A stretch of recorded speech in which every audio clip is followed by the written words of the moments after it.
आज आम्ही आपल्याला एक अशा गावाबद्दल सांगणार आहोत जिथे केवळ धार्मिक श्रद्धेमुळेच नाही तर निसर्गाला साद घालण्यासाठीही एक विशेष आयोजन करण्यात आले।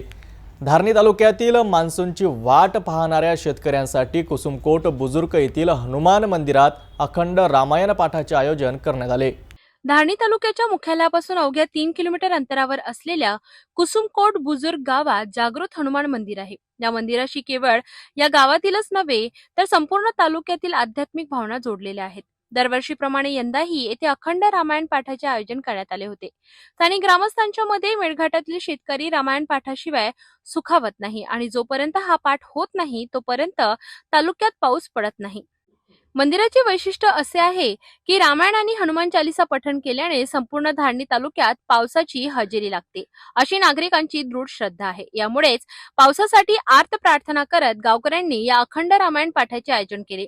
अनेक भाविक या पाठात सहभागी झाले असून संपूर्ण परिसर रामनामाच्या जयघोषाने भक्तिमय झाला। ही धार्मिक परंपरा अनेक वर्षांपासून सुरू असून ग्रामस्थांच्या श्रद्धेमुळेच ती आजही टिकून आहे।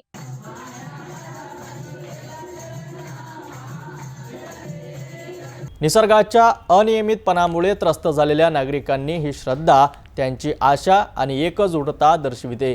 आता पाहूया ही भक्ती आणि विश्वास पावसाला आकर्षित करण्यात यशस्वी ठरतो का।